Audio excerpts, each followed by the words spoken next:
Um, let's go ahead and get started. I'd like to welcome you all to the July PDM of the ASCM Phoenix Forum. I'm Michael Hansen. I'm your Vice President of Programs, and I'm here to welcome you all. If you all have questions, please save them till the end of the presentation, and there will be plenty of time for Q&A. With that said, if any of you would like to volunteer for the chapter or the forum, excuse me, we have open positions as both full-time and part-time board of directors members, ad hoc, or in marketing especially. Right now we need people. So if you're interested, please contact us at information@apexphoenix.org. With that said, I'd like to welcome Steve Green and Zach Lefakis, our presenters for tonight. Steve and Zach are going to present on ABC-XYZ inventory analysis and replenishment. With that said, take it away, Steve. Okay. Yes, thank you, Michael. Appreciate you being here, and thank you so much for your time on the webinar. And our goal is to provide some really good take-home information, and hopefully you can apply it to your work or other things. And as we progress, the more valuable take-home information we'll provide. So my name's Steve Green, and I'm a project manager at Greenville Technical College in Greenville, South Carolina. And you can see my LinkedIn. I encourage you to reach out and let's connect. And then we have a special guest presenter on inventory replenishment. Thank you for including me, Steve. I'd like to say hi to all the folks there in Phoenix. I'm a professor at Clemson. I teach operations management, production scheduling, and lean operations classes. And I'm going to provide some information on Steve's analysis about inventory replenishment models for the different classes of items that Steve identifies. So Steve will identify 9 different classes of inventory items, and I'm going to suggest some different ways to manage that inventory. And when I say manage inventory, it primarily focuses on 2 questions: how much to order and when to order. So in the 9 different classes, we'll cover some ordering models of how much to order and when to order in each one of those types of items. Yep. So that's great. Thank you, Dr. Lefakis. So those 9 items are going to be in the ABC-XYZ grid, and we'll talk about that probably in about 20 minutes. We're just so excited to talk about it. We jumped ahead a little bit. Okay, so my supply chain journey, I earned a certificate in enterprise resource planning in 2018 from Greenville Tech. And then I earned the core certificates for Apex, CSCP, CLTD, CPIM. And then throughout that time period, I did attend some PDMs for the chapter, and then more especially the webinars. And I valued all the chapters doing webinars, and it's so great that you can get a lot of different ones outside of your own home chapter. So during COVID, I didn't have to commute into work, so I took the opportunity to write a lot of LinkedIn articles. One of them was on ABC analysis of inventory, and I found out I had a lot to learn about that. So I had a lot of good comments and suggestions, and I took this all together, and I wrote a blog, suggested an article for ASCM, the Insight blog, and it was published on October of 2020. So after that, I was still doing a lot with LinkedIn, and somebody said, hey, you should look at providing articles to IISE, which is a Professional Society of Industrial and Systems Engineers. So I took that information on ABC and XYZ analysis, and that became the lead article in the August 2021. So we're going to talk about that tonight in detail. And then I did one on business planning CPFR. That was December 2021. And then advanced planning and scheduling systems. That was in May, a couple months ago. So in the future, what I'm going to do is I have a 4th article that just was accepted this week for ISC Magazine. That will be in September issue. And it's one of my supply chain heroes. It's Peter Kraljek, and he's talking about strategic purchasing. So I think that's valuable, and it kind of relates to some of the things that we're going to talk about later today on the webinar. I'm going to look at presenting on more ASCM webinars, and I've just been voluntold to be the Vice President of Corporate Outreach for our local chapter, which I think I'm going to like. So I'm happy to help out with that one. So tonight we're going to talk about on inventory optimization, and that is having the right inventory to both meet demand and to buffer against supply disruption while avoiding wasteful surplus. So it's a practice that we want to predict, prepare, and quickly react to both risk and opportunities. And more importantly, we're going to focus on increasing profit margins and minimizing losses. How's my audio? Is everything coming across okay? You sound great. Yep. Okay, great. So with inventory optimization, we're going to get in that blue box in the corner. So we're going to focus on the profit margins. The inventory management really is about productivity and efficiency. And in some degree, everybody has some type of inventory control. But we're looking at the cream of the crop. We're looking at the inventory optimization. So again, we noted that there's increases and the focus is on the profit margins by having an optimal inventory. But also, if you have inventory optimization, you're going to gain a sense of visibility to dynamically adjust your stock rules and your parameters. So with that, there's four main benefits. The first one is to maintain the minimum cost of average inventory. And how that is to improve, sorry, that's a metric, the turn ratio. I'm going to see if I can admit somebody. And then, so that turn ratio metric is consumption divided by average inventory. And we as supply chain managers and inventory managers have more control over average inventory, which is the denominator of that equation. So the second benefit is to increase service levels from the lowest possible inventory investment. The third is to align replenishment frequency to least cost. And we have a great table in the future slide that Dr. Lafakis is going to talk with us about. Next is to achieve predictive control of an inventory performance. So having all that means we're going to have optimal funds invested in safety stock, decrease excess stocks, and decrease stock write-offs, fewer stock outs, reduce admin costs to replenish inventory, and we're going to reduce the time to manage inventory.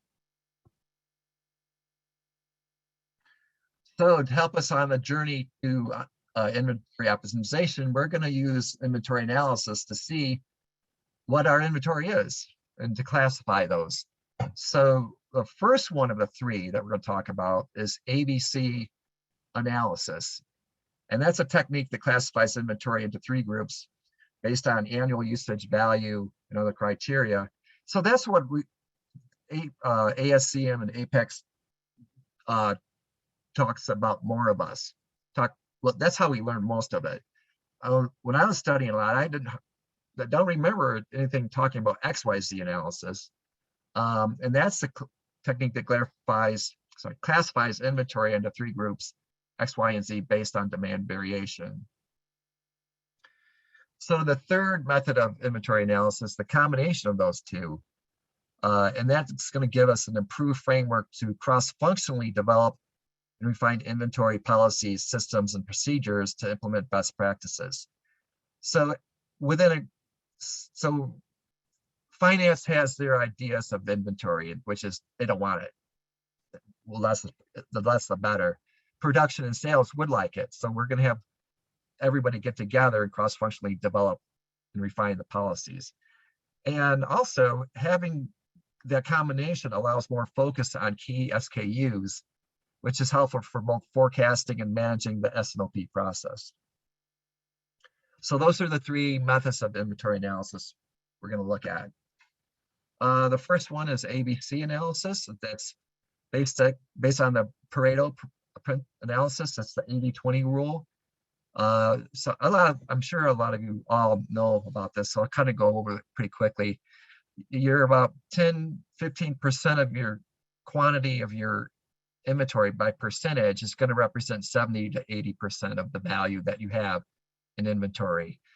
And then B would be higher, not as higher, but not as much as in value as in quantity. In the C, you have a lot of inventory items, but the value isn't that much.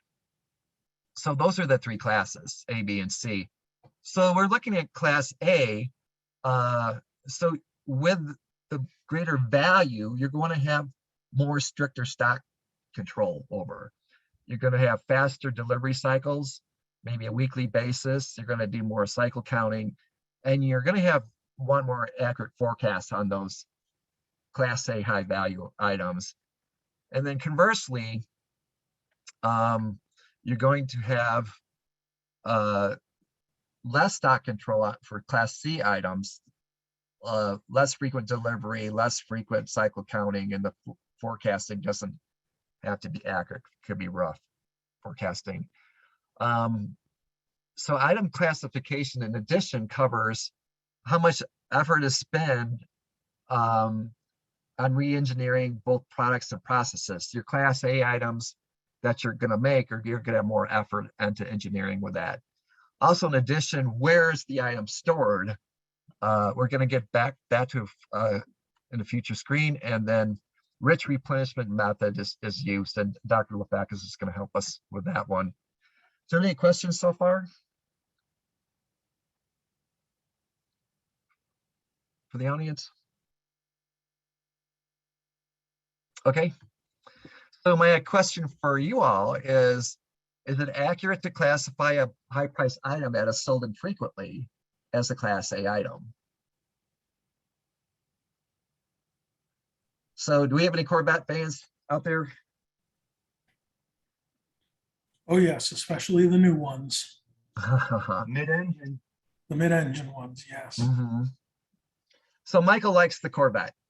And then, you know, growing up old school in the 80s and 90s, the Camaro was popular, and it's getting popular again. And then we have the very functional Spark, which is not exactly an expensive car, but at least with a lower price, you're going to have more units sold.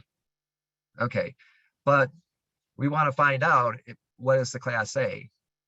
It seems like the most expensive one was the Class A, so the Corvette should be Class A. Okay, so let's go to the next slide. So the benefits of using ABC analysis, we've got 4 of them. It determines appropriate inventory rules and processes for each stock item. There's always better control over high value inventory Class A items. So that improves stock availability, reduces production losses, lowers operations costs. And my mentor always says, the biggest thing about ABC is you avoid the stockouts of high valued Class A items. And then finally, you're going to save time, money, and effort by applying looser controls to the Class C items. So my question for you in the last slide was, is the Corvette's always going to be Class A? And that is not necessarily the answer. And that is because that's defined on annual usage value, which is a cumulative figure. So that is the number of units sold times the price per unit. So the Chevy Spark may have a Class A, while the Corvette may have a Class C. I guess we just don't know until we find out how many units are sold. Okay, so, or besides annual usage value, ABC can be defined value on other user-defined criteria. So with that one, there can be a lot of different types of user-defined criteria, which allows for flexibility in your classifications. So what I have below is a partial list of user-defined criteria, and this in no specific order. So we have the cost of goods sold, which is defined by the annual turnover, importance to an internal process. So you want to have those to keep the production going, keep that assembly line moving. Impact on length of production lead time, the number of suppliers available. If there's not a lot of suppliers, then those Class B items could be Class A items because your supply may be at risk. And talking about supplying at risk, you have risk of supplier stockouts, or there may be days, a greater days in replenishments. So that's a factor of that can define items in the classification. Also, what is the product quality requirements? What is the length of time of shelf life?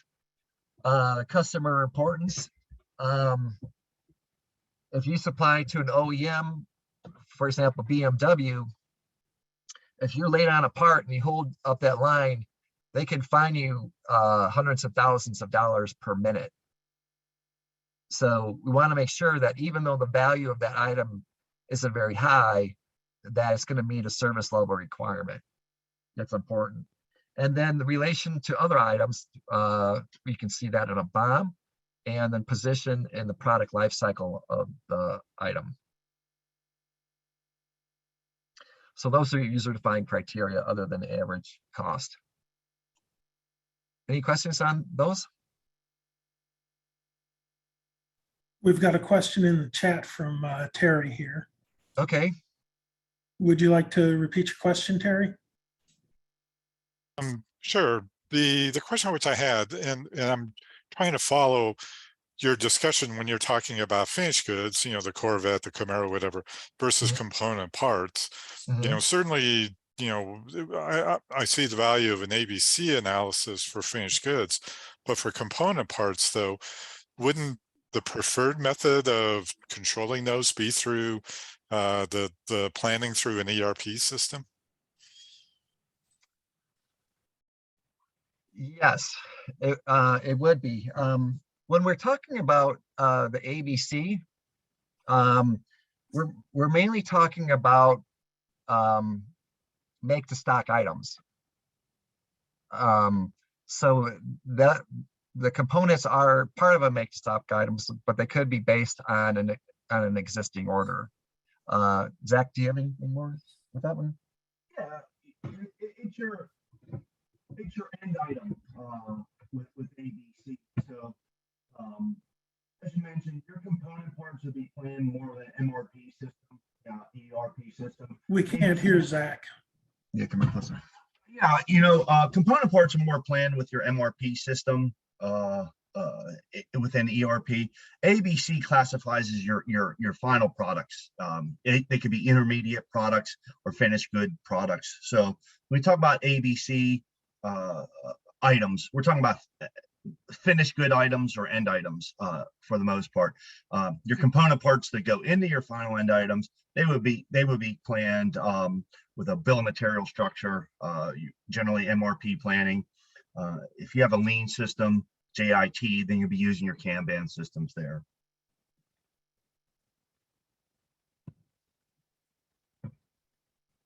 Is that helpful, Terry? Yes, thanks for the clarification. Okay. I appreciate your question. Okay, anything else? Any other questions in the chat? That's all we have so far. Okay, thanks. So with the insights to ABC analysis, it gives us a better understanding where to place a stock item in its product life cycle to determine the correct levels of the safety stock. If Class A items are replenished frequently, you can reduce the safety stock costs. And we'll talk about that a little bit further. So you don't have to have as much buffer safety stock if you know it's coming in on a regular basis. The third is the item location to faster fulfill service requirements. So if you're a company that prides itself on just-in-time delivery to your customers, you may want to locate a distribution center that is close to them. And from there, you should mostly stock the Class A and then some Class B items that are super movers.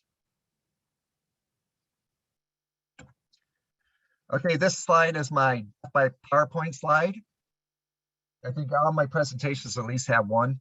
So this is the ABC analysis that has its drawbacks. So ABC is good, it's understandable, but it doesn't factor in demand variation.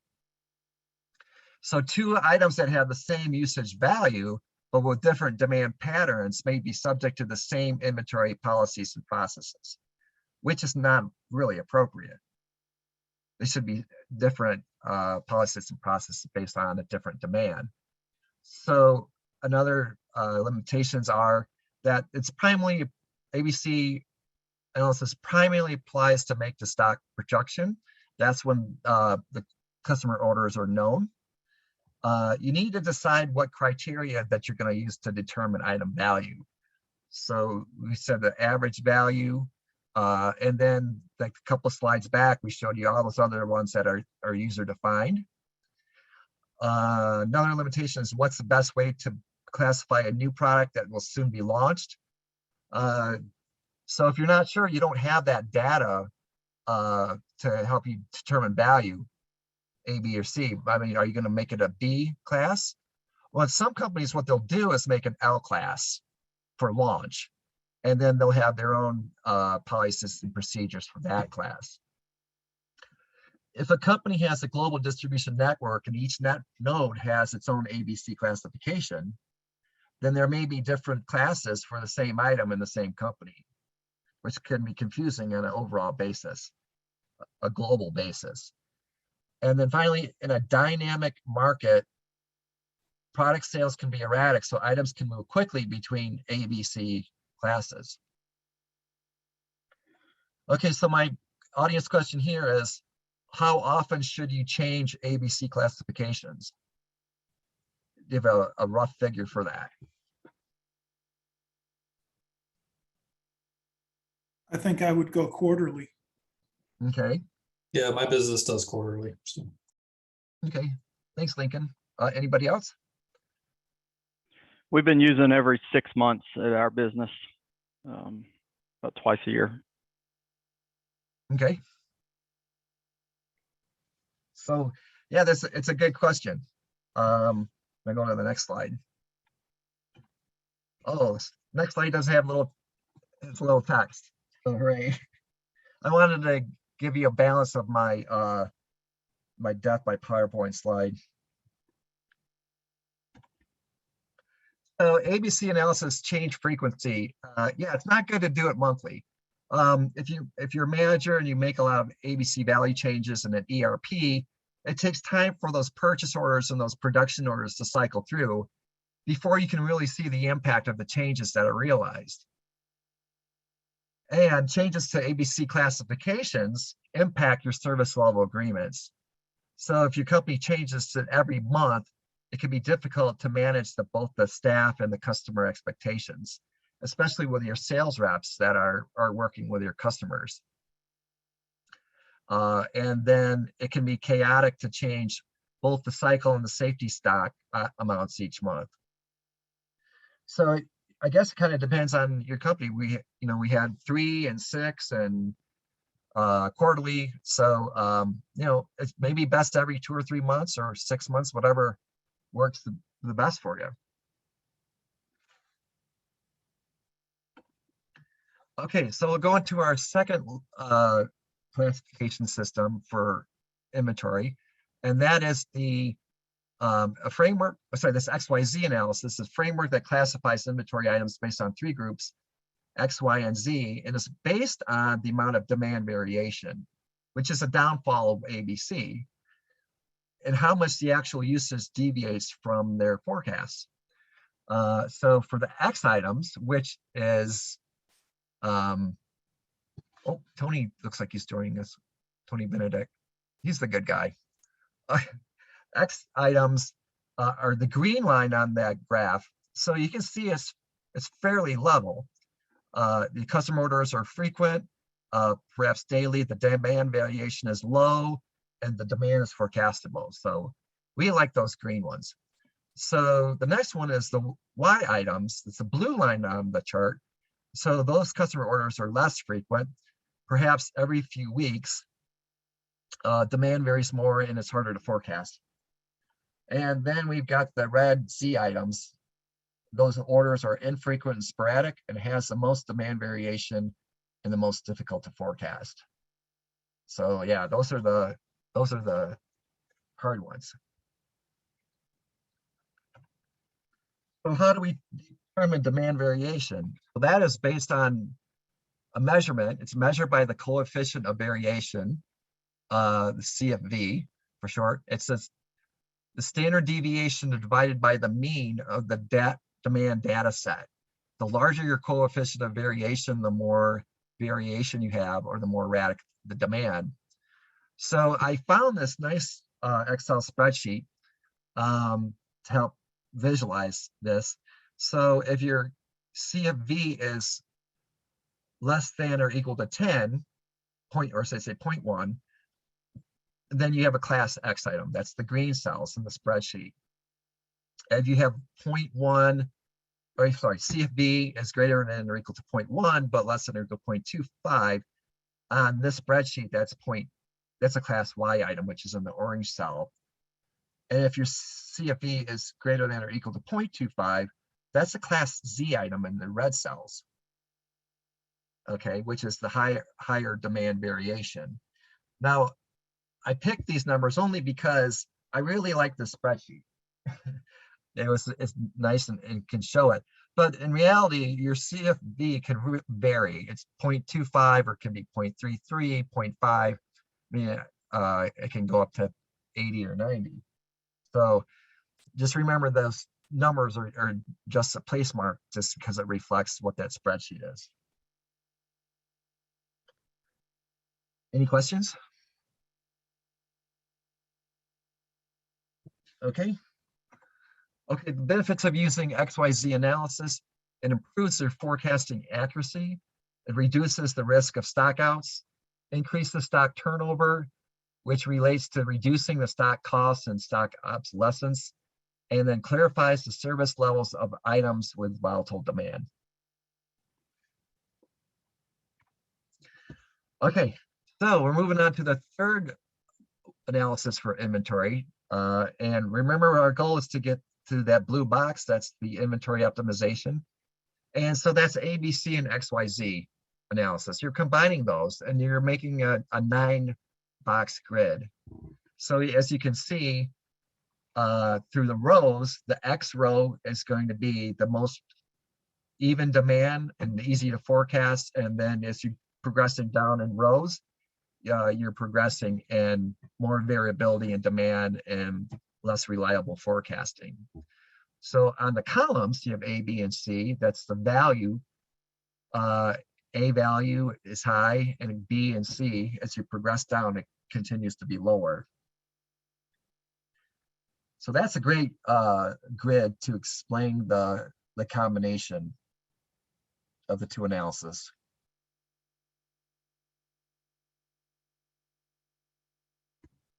Okay, we're going to go. We like this grid, so we're going to go further on it. Okay, so now you're going into the individual cells. The class AX items should never be out of stock. Those are high consumption values. You know the demand. You can plan for it, the when, the where, and the what, and the how many. And then your forecasts are going to be reliable. Your class AZ items, these ones probably won't be inventoried because their value could result from a large one-time use or purchase. And that means, in reality, the lead time is going to be understood to some degree by your customers, your internal or your external customers. That class, AZ class, has high consumption value, but the demand is sporadic and variable, and the forecasting is unreliable. And the class CZ items, that's a low consumption value. Sporadic, variable demand, and forecasting is unreliable. Those are the hard items. Those are the challenges, but luckily they're not high value. And what a lot of times we'll do, if you're an OEM, you're going to contract out on those CZ items because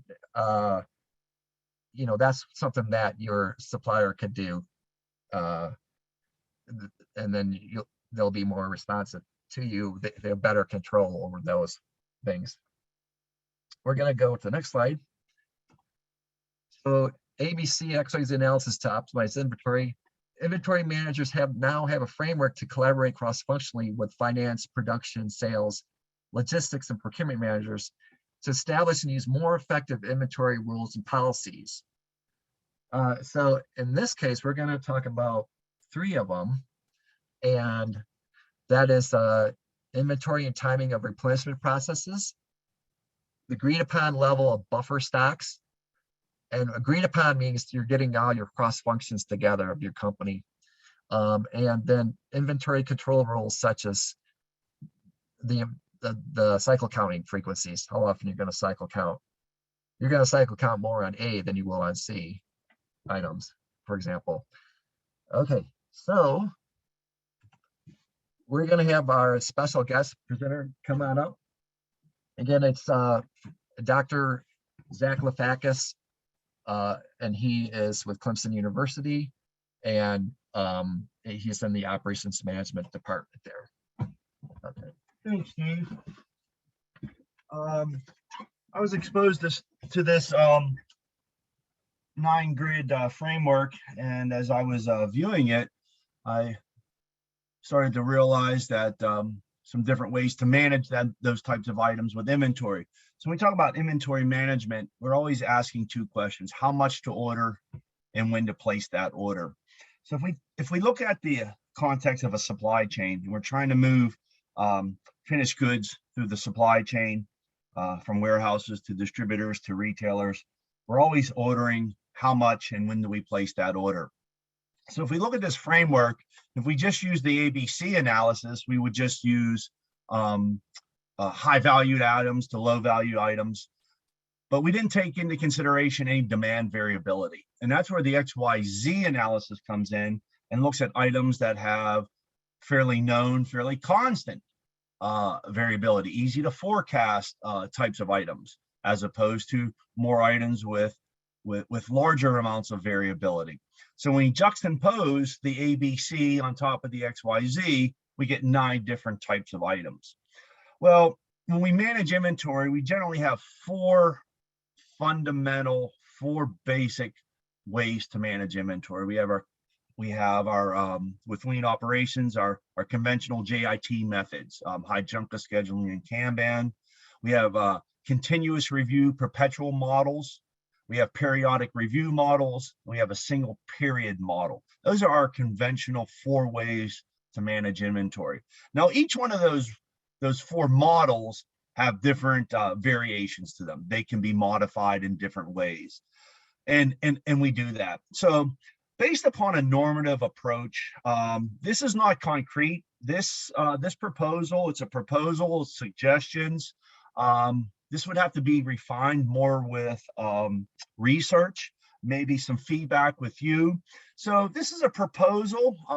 Maybe you can take this, maybe the way I'm proposing it, maybe for your organization, you might want to use a different method, a different variation for a different type of item in your organization.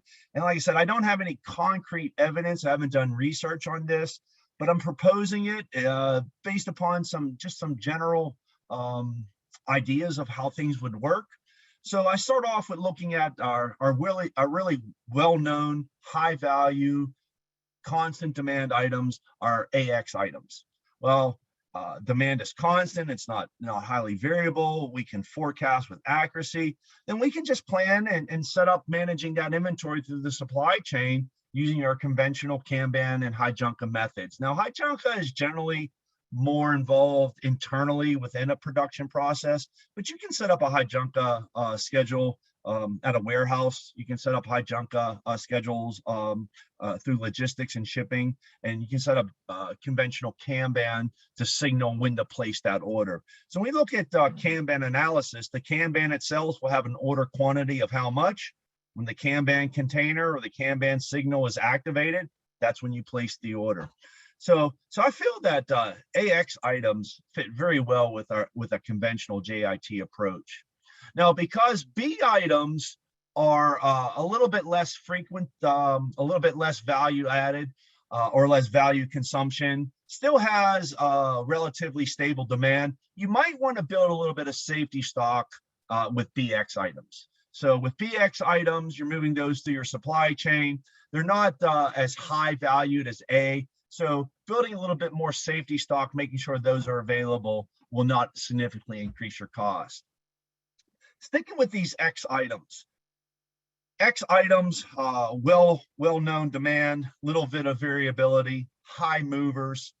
Well, when we look at C items are relatively low value. So we can purchase a lot of those at one time. So we can use a single period model for that. So when we talk about single period models, this is your conventional newspaper model. This is where a newspaper would, a vendor, well, we don't have newspaper anymore, but we can still apply it to seasonal products, high value or high inventory items that we need for a specific period. So if we look for keeping inventory for a quarter, we can take that one analysis. So we have to place one order to cover the whole quarter, one order to cover that whole quarter. And that's when we place the order. And we can calculate that using the single period model. These would generally work really well if we under order. And if we don't order enough, well, we're not going to have a high stock out cost. And also if we order too much, well, they're low value items, they're C items. So we look at C items with low overage costs, low underage costs, if we don't order enough or if we order too much, and we have to place that one order to cover that single period. I think the single period model fits really well with CX items for that. So with X items being constant demand, known demand, easy to forecast, I think your conventional JIT and single period models work really well through the ABC items. Moving down to the Y items, well, has more variability of demand. Things are a little bit more unknown. However, it's kind of predictable. So this is where I'm getting into my continuous review models. These are continuous review models are your conventional perpetual models. So you have to set a reorder point. Once the inventory level hits that reorder point, you place an order. Generally, that order is placed for the EOQ or some variation of the EOQ. So you have to have a computer system because every time there's a transaction of inventory out of the system, that inventory position has to be continuously modeled or monitored. And then once that inventory position hits the reorder point, then you're going to schedule an order for some type determined quantity that could be based upon the EOQ. There's different variations of the EOQ. So if we got high valued items and we are purchasing orders through the supply chain, maybe our suppliers are giving us quantity discounts. So once we set that reorder point, maybe we can base the order quantity using the basic EOQ quantity discount formula. Now, I am going under the assumption that you may be familiar with the EOQ and reorder point and continuous review. I can provide you, if you contact me, I can provide you with formulas or resources on how to calculate EOQ and ROP. I just want to give a brief overview of how we would approach that. So we look at continuous review. Reorder point can be calculated many different ways. So for AY items, I'm proposing to calculate the reorder point using variability of demand, but with constant lead time and a 90% customer service level. So those are high value item A items. You don't want to carry a lot of safety stock on hand. That reorder point, that inventory will move quite frequently. So a 90% customer service level will be a nice opportunity to set your AY items. Moving to BY items, well, these are not as high valued items as A. So just using your standard EOQ and your ROP formula should work fairly well for these types of items.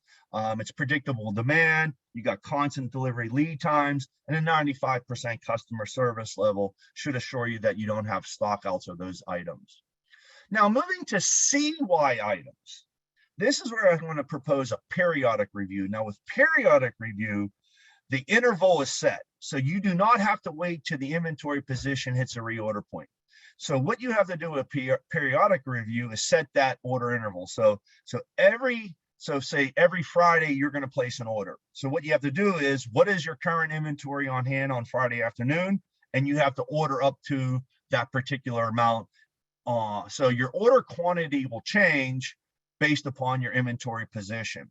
So because we do have a predictability of demand, even though it's variable, we can use a periodic review model. So every Friday or once a week, you're going to review your inventory and you're going to calculate that. Now, again, I can provide that formula on how to calculate that order quantity to order up to.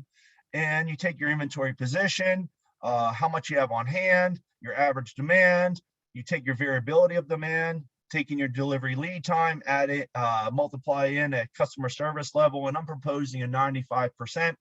Generally, when we talk about customer service level, the convention is to use 90, 95, and 99. So 95 fits well with the CY items. And again, maybe for your company, you may want to make sure you always have inventory on hand, and you can certainly use a 95%. So yeah, any questions so far on my proposals on how to manage these items so far for XY items with the ABC classification?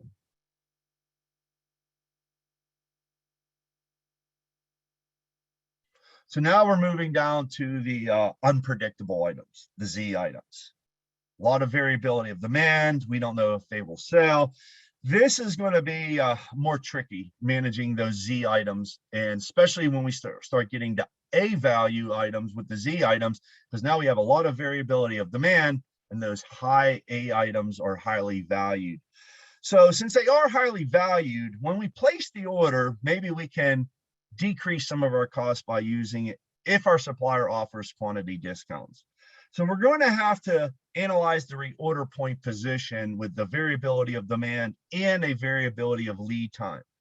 Since these are high value items, we don't want to set the customer service level very high at 99% because we do have a higher variability of demand. These items are more highly difficult to forecast. So we would still go with a continuous review model to order these AZ items, but we got to be cautious on how much we order and how frequently we're going to order and how much safety stock that we're going to have, just because of the unpredictability. We move over to BZ items. Here we can use our conventional continuous review model with the EOQ and the ROP, and we can bump up the customer service level to the 99% because the B items are a little bit less valued than the A items. Moving to the C items, we're going to stick with the periodic review, but we're going to change the ordering interval to the monthly. So because we have more variability of demand, more uncertainty, we're going to review our inventory and place an order every month, but we're going to build a little bit more safety stock because they are C items. So we're going to use a 99% customer service level. So this is just a basic proposal, maybe give you some ideas or suggestions on how you want to manage maybe some of these items and classify these items for your organization through your supply chain. I would love some feedback.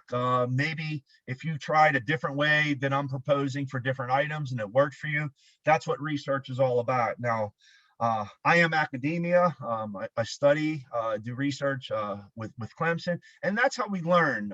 We make proposals, we make suggestions, we evaluate industry, we make changes, and we do research, and that's the collaborative effort between academia and practitioners. So this is, I want to thank Steve for letting me include some of these suggestions. Again, it's based upon a normative, a pragmatic approach to this. There's nothing scientific about this. This is just kind of my let's say expertise feeling, but a proposal. And I would love any feedback that you may have. Maybe some different suggestions. Do you think that they would work, not work? If there's any particular questions or feedback now, please share.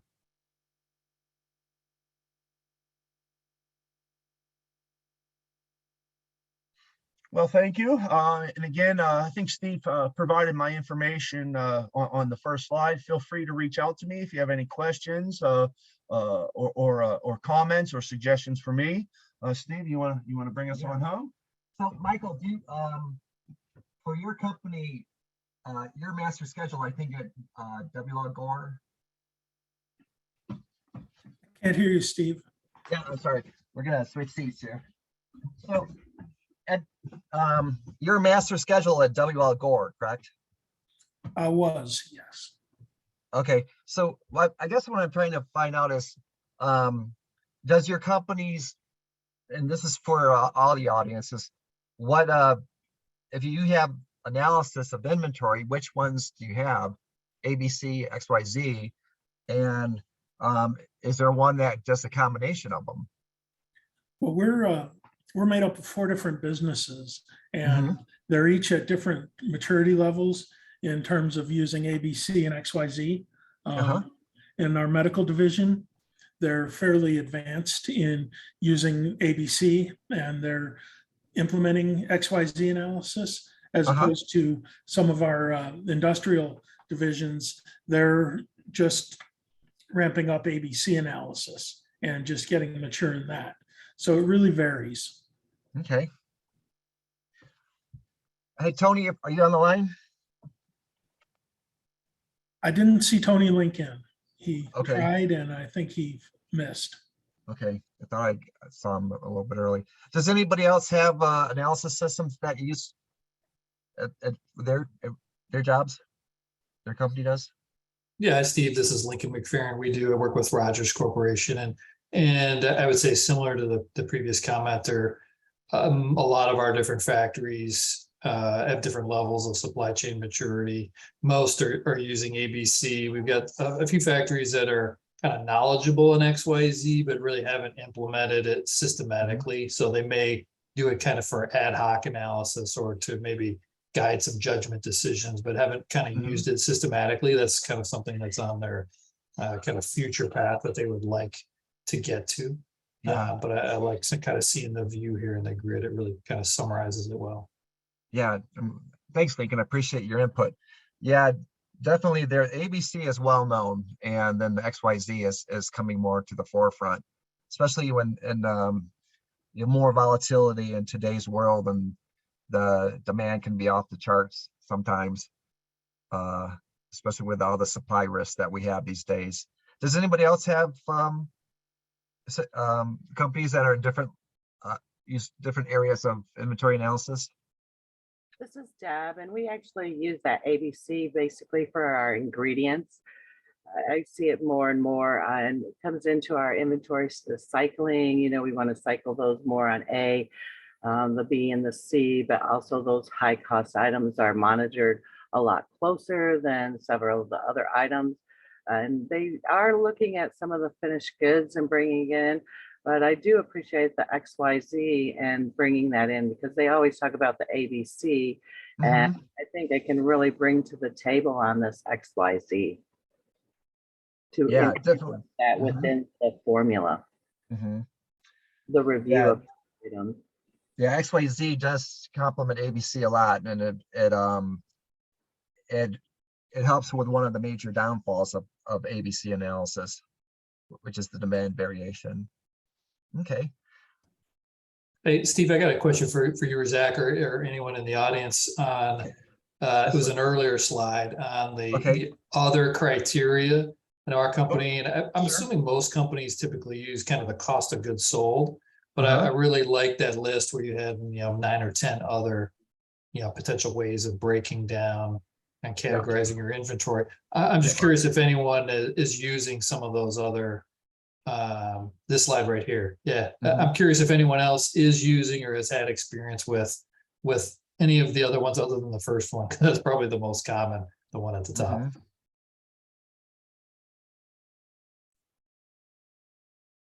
This is Michael. We have definitely worked on importance to an internal process in keeping production going. We have some products that are on a Kanban system, and we use the ABC analysis as a guide to our Kanban system, and we're getting into the XYZ. So we do use the importance to the internal process, keeping production running. Okay, good. That's a big factor.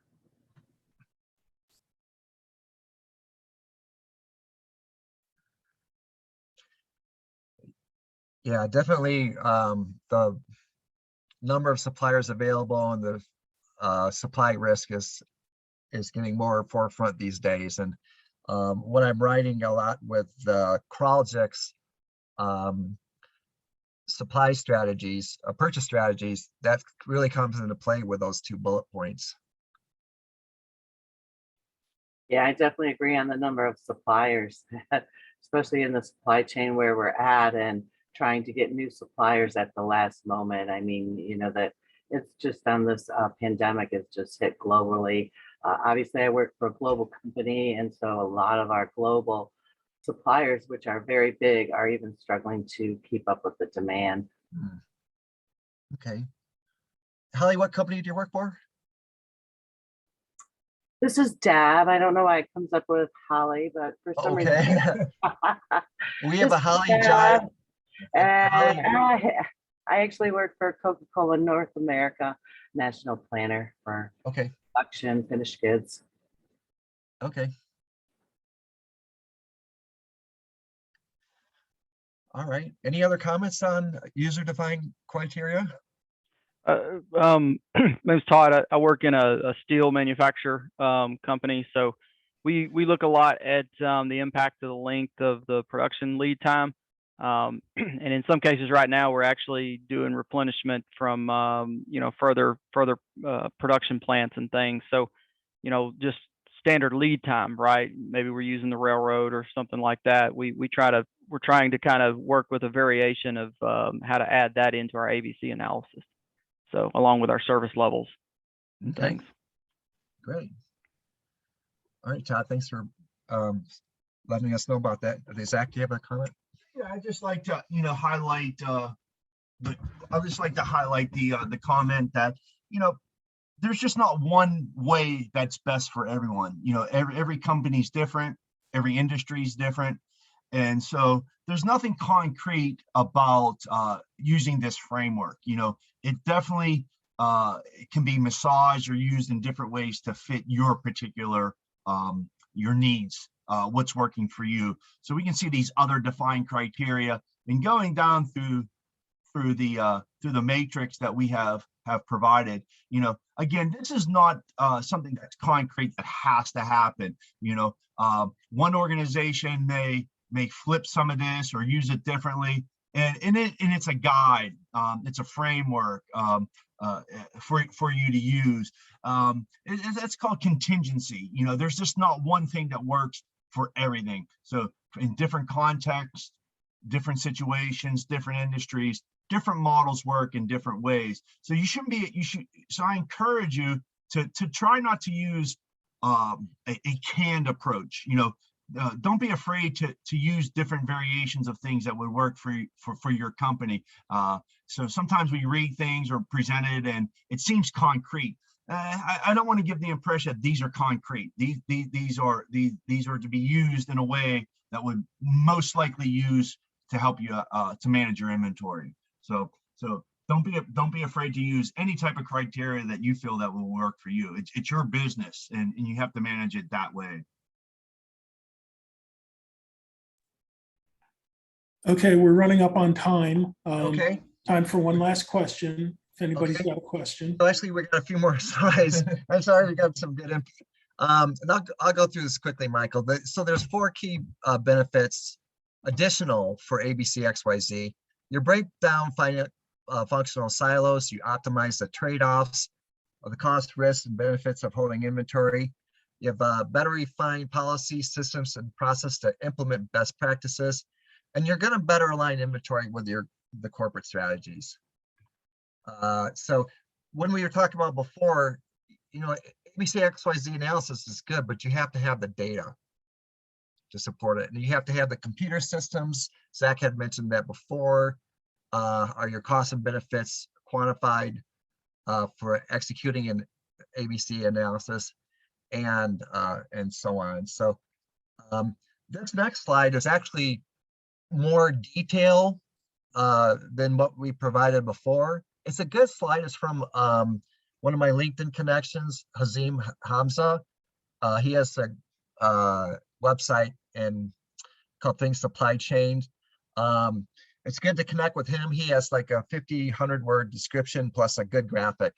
So this is one of the good graphics that he has. And just remember, I can send this presentation to you if you want to connect with me through LinkedIn. And then, okay, so there's a question and comment. And this chart, it's a summary of what Zach talked about before. So yeah, we appreciate your insight on how we can improve the presentation. And then I'll just open it if there's any more questions or comments. Thank you, Michael.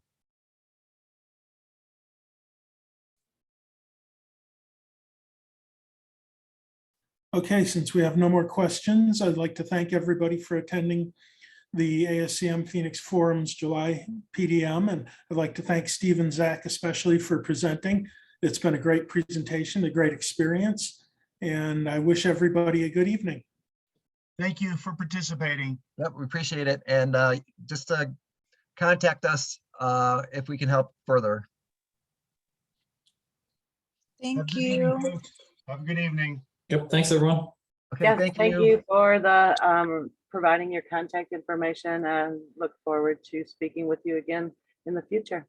Great. Sounds great. Thanks, Beth. Thank you. Okay, good night, everybody.